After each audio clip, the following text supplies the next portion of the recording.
Hi, Elizabeth here, production assistant for the PodRocket podcast. Before we dive in, did you know that PodRocket is on YouTube? You can catch the full video versions of our episodes over on the LogRocket YouTube channel. Click the link in the description to tune in and subscribe so you never miss an episode.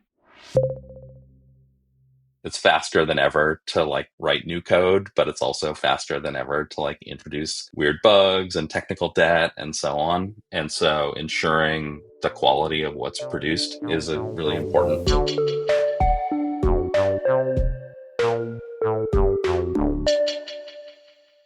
Hi there, and welcome to PodRocket, a web development podcast brought to you by LogRocket. LogRocket provides AI-first session replay and analytics which surface UX and technical issues impacting your user experiences. Start understanding where your users are struggling and try it for free at logrocket.com today. My name is Paul, and joined with me today is Michael Shilman. He is the product lead over at Storybook, and we're going to talk about Storybook 9 and just component testing in general. In this episode, Michael and I go over the current state of Storybook, how it's used, and most importantly, where it's going. We're going to be talking about a general overview of how developers are testing today, and then, of course, ways to leverage these tools and concepts to start thinking about bringing your apps and general quality of what you're putting to the next level. So without further ado, here's our episode with Michael Shilman. Welcome to the podcast. Thank you so much for having me, Paul. This is really exciting. So for anyone unfamiliar, like I said, we're going to go over what is the basics for folks who haven't used Storybook. So can you give us a quick rundown in a couple sentences about what it is and why somebody would want to use it? Yeah, so Storybook is a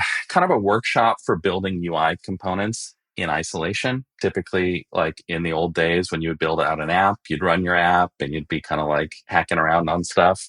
And it'd be really hard to kind of isolate out particular states. I want to go into the logged in state when my credit card has expired or so on. This is all sorts of funny corners of your app. And it's just really hard to get into that state. Storybook allows you to break out all the UI states of your app and see them in one place. So it's kind of like a blueprint of your entire app if you build it out. That's a really great rundown because you're one of the first people when you say, what is Storybook? I mean, you're coming from Storybook, right? So you know the best. But people say, oh, Storybook components, component testing. Look at my components. But right now, off the bat, you're telling us it's a little bit more. This is about blueprinting user stories. Would that be a more apt? Yeah, I mean, it's different things to different people. Some people see it as a design system tool. And so I'm building out my design system and I want documentation for that design system. That's where Storybook grew out from. But we find that the best users of Storybook are actually building out complex UIs in Storybook. And the reason it's so powerful is because they can get into the corners and see all those edge cases and make sure they continue to work. And that's where component testing comes in. How did you guys grow from being what would traditionally be considered a documentation, a pokey proddy, look at my component sort of thing, into a blueprint testing suite to really put your application through the paces? What would that timeline look like for you guys? I would say Storybook started out as a development tool more than anything. It was about getting in and just working on a particular state. And then we had a kind of an overwhelming demand for documentation. And so we beefed up that side of things. And that coincided with the rise of design systems. So we sort of, rode that wave, I would say. And so becoming a documentation tool was never the goal. It was just something that happened by virtue of doing that job. And we always had testing from the beginning, but while we were working on documentation, it was a big job. We support React and Vue and Angular and Svelte and web components and React Native and on and on. Even the list used to be a lot longer. And so we had our hands full with just documenting all that stuff. And then I guess we started getting into testing a few years ago. We had actually built a product on top of Storybook called Chromatic that does visual testing of your components. So when you make a change, it'll spot the changes and highlight those to you, whether it's a intended or an unintended change. And so we knew that testing was a really key feature. Once we had done a decent first pass at documentation, we circled back to testing and started working on that again. So is testing now part of the base Storybook product? It's a cohesive suite? Yeah. The main focus of Storybook 9, we've been working on testing now for a few years. I would say that Storybook 9 kind of came together really with the introduction of browser mode to Vitest. For those of you who are not familiar, Vitest is like the successor to Jest. It's a Vite-powered, super fast unit test and component test runner. And that's just an amazing tool. We had done some testing work in the past, but once we had a really good solid test runner to build on.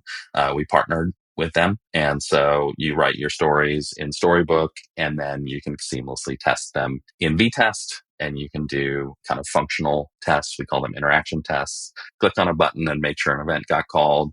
We do accessibility tests to make sure that your component is usable by all people of all different abilities. We do visual tests using Chromatic for this like snapshot testing. And so it's probably the most comprehensive component testing tool out there. And we package it together in a really like streamlined, easy to use way. If anybody out here has not used the web view on Vitest, do it. You already have it. It's in your runner. You can just boot that sucker up, and now you can look at things not on the terminal. It can be helpful if you just want to see things running through. But this is for Vitest. So you guys are integrating tightly with Vitest, and you're talking about being able to poke and prod and click and run a particular component. This is the Storybook side, right? Yeah, just trying to draw so the clear line between them for listeners. Yeah, it's actually not a clear line. So you can write component tests in Vitest, and Vitest does that really well. They have something called browser mode now, where they're running in Playwright or WebDriver, or I can't remember the other options, but you can do component tests. They look like your kind of old school Jest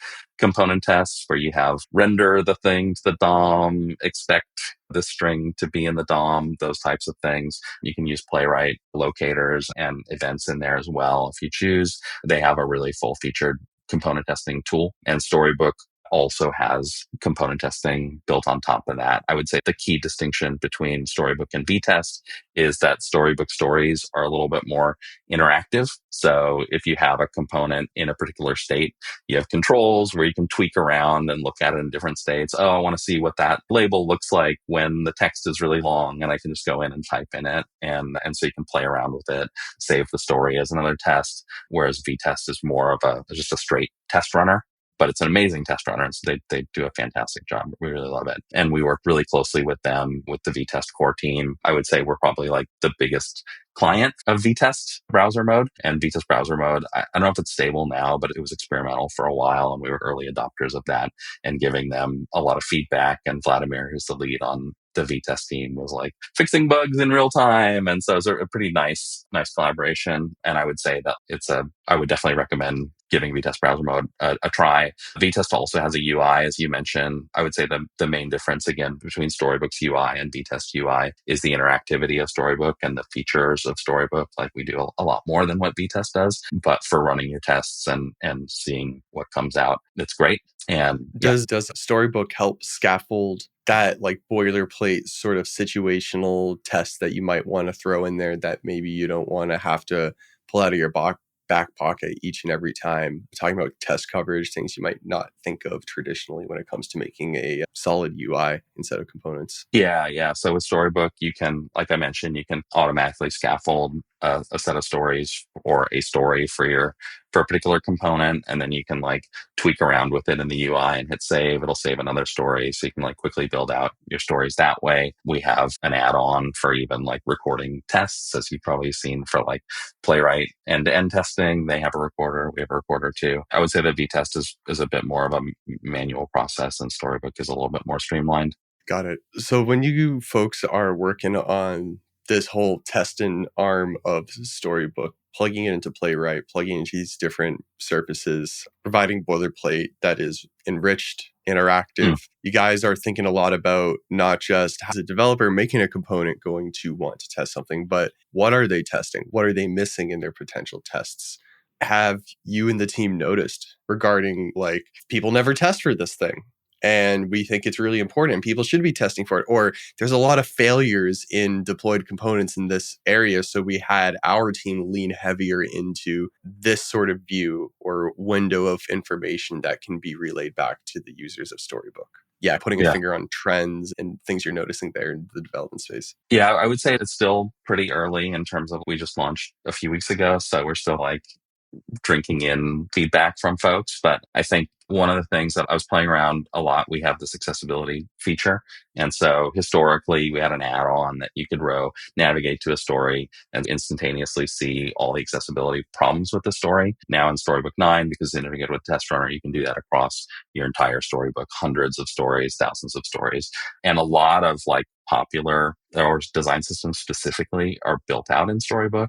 And so I was looking at GitHub Primer for all their stories and looking at like their accessibility. And GitHub obviously is a huge site, heavily resourced. Like one of the things that was interesting about GitHub was I was running the accessibility tests against GitHub Primer, and I was looking at the coverage because we also integrate test coverage in there. And so what are they testing? What aren't they testing? And it was surprisingly good coverage, like really great library. But one of the things that popped out that wasn't covered was actually a whole bunch of accessibility specific code that wasn't covered, that they didn't have like states for. And so I think when you do like a traditional accessibility thing, you have an auditor, you have somebody coming in and looking at this thing. And obviously, like at the end of the day, you're building the stuff for people. So it's important in accessibility to have a person on the other side doing that. But they'll go in and they'll do an audit, which is like at a snapshot in time, and they'll maybe find out like this particular problem. And then you go in and write some code to fix that problem, but you may never have an automated test for that. And I think there's just so many corners of the code, and software is complicated. It evolves so much. And so kind of having a place where you can just record all that stuff and make sure that it continues to work as you go change stuff, or as your AI comes in and changes stuff on your behalf, is I think a big thing. So like the combination of automated testing across all these different dimensions of your software, whether it's like how it looks or how it behaves, or the accessibility side on different device sizes and different browsers. And it's like a ginormous space. And that's something that computers are really good at, cranking on. Our goal with Storybook is to give a home for all of that stuff where it's easy to just file it and forget it until something breaks. How do you guys see Storybook and this console of this one place integrating with AI workflows, with MCP tools and stuff like that? It's something that we're actively working on right now. I think that one of the biggest questions about AI is like, as people compare like an agent to like a junior developer who's getting smarter or whatever, but it's faster than ever to like write new code, but it's also faster than ever to like introduce weird bugs and technical debt and so on. And so ensuring the quality of what's produced is a really important problem in all this. And Storybook's like main job with testing is to allow you to see all the states and allow you to ensure that they keep working and so on. It is about quality. And so that's where our angle on the whole thing. But we're still pretty early in the exploration. We see people from the community already doing this, recording videos about how they prompted their thing to generate a new page based on some example somewhere, and then it dumps the thing into Storybook and they can play around with it in Storybook. I think we'll probably end up productizing some workflow of that nature. But yeah. Yeah, it feels like a really great opportunity to force human in the loop of getting a window into clickable, testable, compartmentalized pieces of output produced by, be it somebody committing on your behalf, and you can go in, stop things, look at them, poke around. Yeah, if you think about it like a traditional workflow where you're writing code and you're commit after commit, and maybe you're reviewing 1 or 2 PRs from your teammate or 5 PRs or whatever, if you're like really active, and now you're sort of like reviewing a PR every 15 minutes or whatever. And so making that stuff really visible and easy to consume, I think is a hard problem. I don't think Storybook solves that problem, but I think it can be a piece of the solution. What do you think is holding back? And the answer could be nothing. But what if present, is holding back the developer body on breaking the ceiling of next generation good component design? Oh, wow. That's a tough question. I figure you guys might have a finger on it, though. If you're really looking at like good components and bad components in mass, you might have an interesting opinion on that for us. I don't have a good answer for that. I need to chew on that a little bit. I do think that a lot of patterns are, stabilizing. Like we have the sort of, I guess a lot of patterns are stabilizing and they're changing as well. React Server Components is an example of taking something that had stabilized in a pretty nice way and then just like flipping on its head. Yeah, I guess in our industry, nothing ever stays the same. What's your take on like React Server Components and integrating that with Storybook and representing them in the same, similar, not being represented light as you might find a traditional client-side SPA component? Yeah. So the swing back to the server has been a pretty big challenge for Storybook. Storybook was built in the age of SPA and is sort of like built really for client-side components. We did release a version, like an experimental support for server components, React server components, rendering in the browser, exploiting kind of a loophole in React. And the benefit was that you could just use it seamlessly with the rest of your components and mock it out in the same way that you can in the rest of Storybook and so on. And the downside of that was that it was low fidelity, because underneath the hood, React server components works in a particular way where it's rendering the thing in a server environment and streaming JSON over the wire and rehydrating it and yada, yada, yada. It turns out you can do all of that stuff in the browser as well. And so we're working on a new version right now in collaboration with the React core team to basically run that stuff in the browser. And the benefit of running in the browser, it's sort of compatible with Storybook's architecture and Chromatic, this visual testing tool that we built on top of it and so on. It's lightning fast. So you can run a test suite of 1,000 tests in maybe 10 seconds or 20 seconds or whatever, right? You did the same thing in an end-to-end test. You'd wait a few minutes for it. It would fail 30% of the time or 10% of the, I don't know. It would fail a good chunk of the time for just flake reasons. And so by keeping everything in the browser, you avoid a bunch of problems at the expense of some fidelity. But that's kind of like the whole name of the game with component testing, is like white box testing, running in the browser, really fast, lots of control. And you probably still want some end-to-end tests as well to make sure that everything works together. But you're not going to write thousands of end-to-end tests in practice. And that's good to hear you guys are working on something coming up. Is there a ETA on that, or is just stay posted? We should have an experimental, like we have a bunch of users who are blocked right now because we exploited this loophole in React, pre-React 19, and then they closed the loophole and broke a bunch of stuff. So there's a bunch of people who are like, oh, I can either use old versions of React and Next and keep using my server components in Storybook, or I can drop Storybook and just move on. So we should have something for them probably in the next month or so, just to get people unblocked. I think for a final solution, we're still in the evaluation step. Yeah. What are the most major frameworks that you guys are integrating with right now? Like you mentioned Next, and I know you really try to be as broad as possible here. Earlier in our talk, Michael, you mentioned even React Native. What's the current gamut of the easy to reach fors right now? Everybody's always making stuff work if it's not officially supported. So I'm more thinking like officially supported by you guys. And is there something that's not here right now that is coming? Yeah. So the main ones that we support, I would say really well. We've supported React really well from the beginning. People think of Storybook as a React first environment. And up until recently, I would say that's the case. Over the past couple of years, we've really leveled up our Svelte support. One of the core maintainers in Storybook is really into Svelte and took it on as a personal project to really level that up, and has worked really closely with the Svelte core team and Svelte community and so on. And so if you haven't used Storybook for Svelte for a while, or you tried it 4 years ago and were disappointed and used Svelte, like give it another try. So that's gotten really good. I would say that Vue and Angular support is a mixed bag. We consider those to be core frameworks. Frankly, we can use some work there, and we're doing that. React Native is an interesting one because React Native was one of the first frameworks that Storybook supported. It was like, oh, we support React and we can support React Native. It's easy, right? But actually, under the hood, React Native is completely different. And that is actually the most different framework. And so I think it was 2019, I removed React Native from our monorepo, and I expected React Native to die when I did that. It was our second most popular framework. And like, obviously it's a great technology, but it was just like, we can't do all this stuff.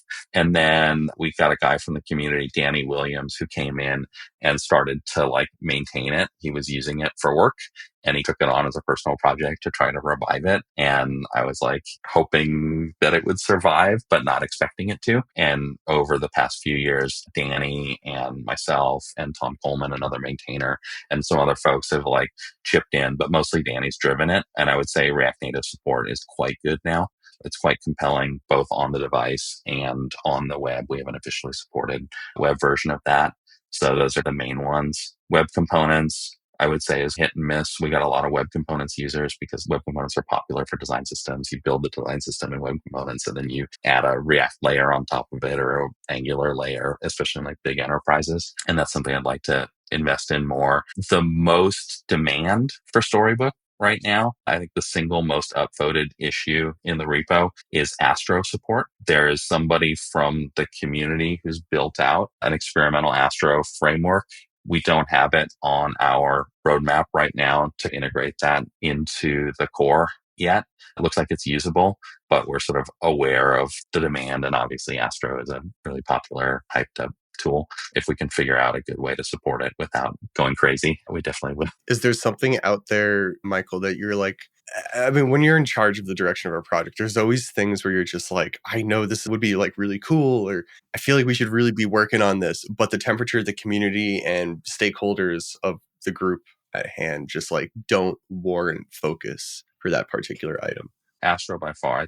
I think Astro is a really exciting piece of technology. I've used it myself. I like it. And I think the appetite is there. The demand is there. The use would be there. And it's just like, I wouldn't say we've frozen the surface area of Storybook, but we're at capacity in a lot of different ways. And we got to this point of being at capacity by being really greedy about just trying to do everything. Oh, somebody comes by and wants to contribute Svelte 5 years ago or whatever. And we're like, great, come on in, join the party.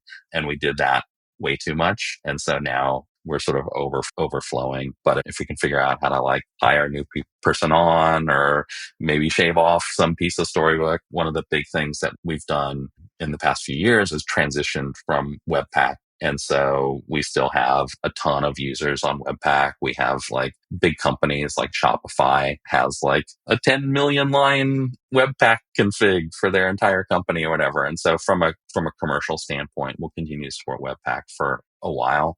But I would say that like at this point, Webpack does feel like a legacy technology. So sooner or later, we might be able to cut that loose. I don't know. It's not in the cards right now, but there are certain things that if we decided that we're moving on, could free up a bunch of time for taking on more stuff. What about community related items? Some people out there are always making their own little rogue front end, CLIs, MCP integrations.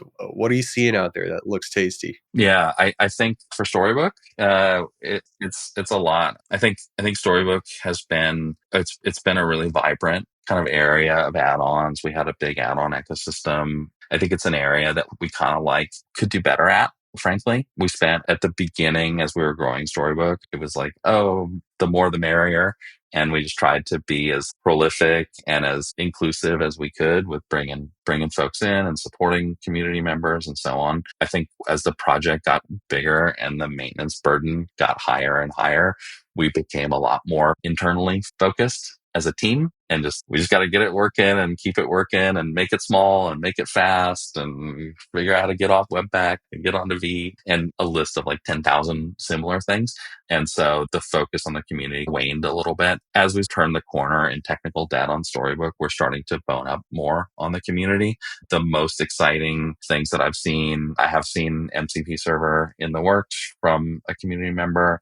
There's this recorder for kind of interactions where you can go and click on stuff and even create assertions in the UI and so on. So you're basically like writing these interaction tests as you point and click. Yeah, it's pretty neat and it's incredibly well done. I think sometimes somebody builds the thing and it's like a toy demo and it sort of like looks neat. And then other people like go and take it and run with it and just knock it out of the park.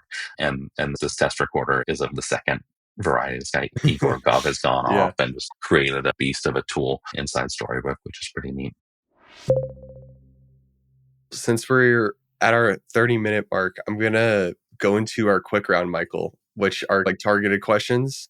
They're made so that you don't think much about them. It's like an off-the-cuff sort of answer. All right, so the first one is... I'm terrible at that, by the way. Well, no, you need the Jeopardy song for me to like fresh for the... This one, we're literally just talking about this one. What is your favorite Storybook add-on, official or community made? My favorite is the Docs add-on. It's what got Storybook on the map, really. And that was my baby. And so even though we're not focused on that right now, it still has a special place in my heart. The Docs add-on. All right. Number one is the Docs add-on. Number two, this is a true or falser. You can write good tests without writing code. And this is a very nuanced question because we're in the AI vibe coding era. True or false? You can write good tests without having written the code. I would say true, but probably with a big caveat on it to some degree. Like, I think there's lots of different kinds of tests, but yeah, you can write any test to test something real is a good test in my book. And you can do that automatically for sure. Hey, that's a good one. Anything that tests something real is a good test in my book.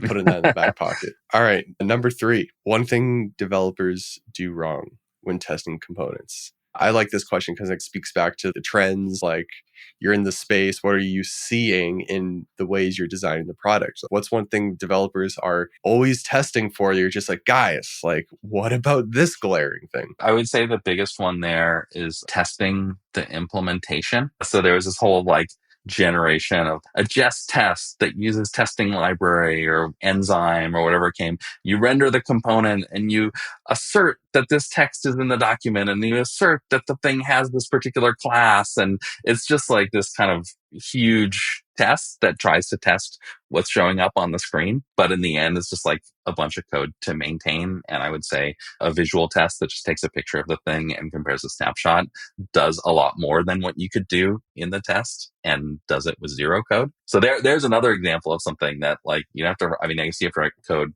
for the story, but for the test, the visual test, people think about visual tests, and I think there's a misconception that it's all about CSS and does it look right? But if you have visual tests running across an entire code base, it actually surfaces oh, this rendering error or, oh, this functional thing shows up as a visual change. Yeah, I would say that kind of testing too much implementation in your tests is a practice. That's an amazing one. Thanks for that, Michael. Definitely a culprit over here with sometimes doing that. Does this class name have this method? Come on. Yeah, of course it does. All right, last one. What's the most underrated feature in Storybook 9? And this could be a personal selection of yours, or it could just be I feel like the marketing team didn't push this one enough, or people aren't taking to it. Personal or non-personal, both good here. God, for an underrated feature. Yeah, I'm a big part of the marketing team. As a maintainer, you wear a lot of different hats. And so, yeah, I would say something that we didn't actually talk about at all in the post, in the Storybook 9 release post, is Next support. I mentioned earlier we support Vue, and our Vue support has been hit and miss for a long time now. And Next is the meta framework for Vue, like Next is to React. And we never supported Next for a long time. And we wanted to. It's widely used and it's a great tool, but we just didn't have the bandwidth. Somebody from the community came in and built a Next integration. And that's part of Storybook 9. I didn't include it in the post because I don't know whether it was upgraded to 9 in time or so on. But for me, that's always bringing more folks into the tool is exciting. And I hope Next users come in and get the tool. Awesome. Thanks for helping us get through our 4 quick rounds right here. So teeing up our conversation, Michael, if people want to get started with Storybook today and they've never used it, random person, they have a Next.js app, they have a Svelte app, whatever it is. They say, I want to get a handle on this. What's the first thing that they should do? They can just go into their app. They can type npx create Storybook at latest, or pnpx or yarn dlx or whatever their package manager is they use. And that'll come in and basically try to detect what kind of app you're running, figure out the right thing, and run you through an onboarding that gives you an introduction to Storybook. We have tutorials on our website. We have a big marketing site that explains all the bells and whistles and bits and bobs that Storybook does. But I think a lot of developers are impatient and they just want to get in and kick the tires and see what it does. And I would say installing it in your app is the kind of the quickest way to go from 0 to 60. And just make sure you've committed your changes before you run, as always. Awesome. Just run the command and get up and going. That's a good answer. It's easy for a lot of people to latch onto. And then you mentioned the docs, of course. If people want to hear from you personally, Michael, do you broadcast anything out there? Do you blog out there? Or would you defer people to a more public channel? For me personally, I write a half of the Storybook blog posts. So if you go to the Storybook blog, that's a place where you can get updates from me. I'm on Blue Sky, Twitter, blah, blah, blah. But I would say most of the time I'm in the code and not so much of a content creator, if you will. If you go to the blog, there you got Michael, because half of them are from Michael. So if you want to hear more from Michael, go read the Storybook blog. There, we got 2 birds with 1 stone. Easy. Michael, thank you so much for your time. Excited to learn about Storybook 9. And I'm glad we got that Next line thrown in there, because especially if it's not up on the website, people can know they can go check it out if you're coming from that ecosystem. Secret feature for those in the know. Secret feature. Hopefully we'll have you again on soon in the near future to see how this major upgrade for Storybook 9 has been going and what's coming for Storybook 10. Thank you so much, Paul. Really appreciate you having me. And thanks, folks, for listening.